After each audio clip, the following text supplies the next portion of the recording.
The theory has its roots not in thinking about the environment, but in the sociological study of science and technology. And in this latter field, much of its appeal comes from its promise to describe interactions among people, such as scientists and engineers, and the objects with which they deal, such as those in the laboratory, in a way that doesn't concentrate agency in human hands, but rather takes it to be distributed around all the elements that are connected or mutually implicated in a field of action.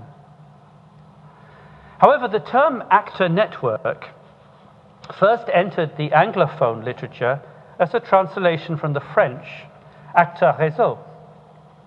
And as one of its leading proponents, Bruno Latour, has observed in hindsight, this translation gave it a significance that was never intended. In popular usage, inflected by innovations in information and communications technology, the defining attribute of the network is connectivity. But réseau can refer just as well to netting as to network, to woven fabric, the tracery of lace, the plexus of the nervous system, or the web of the spider. And I wanted to get to the web of the spider in the end, and here it is.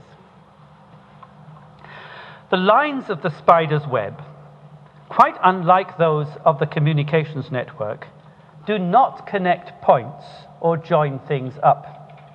They're rather spun from materials that are exuded from the spider's body and are laid down as it moves about. In that sense, they are extensions of the spider's very being as it trails into the environment. They're the lines along which it lives and conduct its perception and action in the world.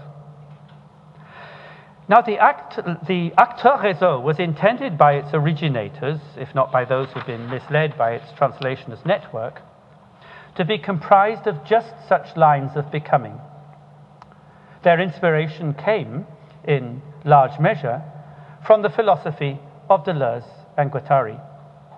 And these authors are quite explicit that although the value of the web for the spider is that it catches flies, the lines of the web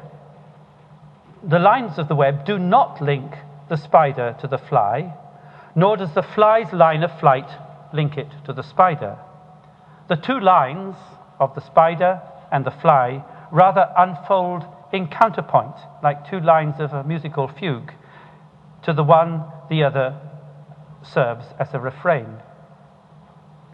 Ensconced at the center of its web, the spider registers that a fly has landed somewhere on the outer margins as it sends vibrations down the threads that are picked up by the spider's supersensitive spindly legs.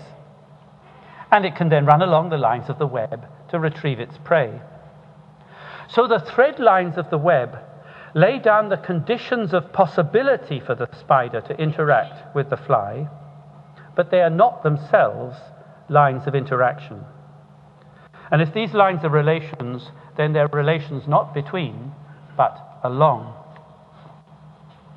Of course, as with the spider, the lives of things generally extend along not one, but multiple lines, knotted together at the center, but trailing innumerable loose ends at the periphery.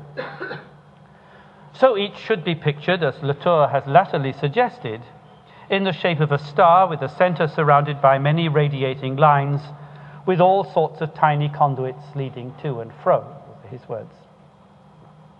No longer a self-contained object, the thing now appears as an ever-ramifying web of lines of growth. This is the hakeity of Deleuze and Guattari, famously likened by them to a rhizome, though personally I prefer the image of the fungal mycelium. But whichever image we prefer, what is crucial is that we start from the fluid character of the life process, wherein boundaries are sustained only thanks to the flow of materials across them. Now, in the science of mind, the absoluteness of the boundary between body and environment has not gone unquestioned. So in a lecture delivered in 1970, the anthropologist Gregory Bateson declared that the mental world, the mind, the world of information processing, is not limited by the skin. Much more recently, in his book Being There, philosopher Andy Clark has made the same point. The mind, Clark tells us, is a leaky organ that refuses to be confined within the skull, but mingles shamelessly with the body and the world in the conduct of its operations.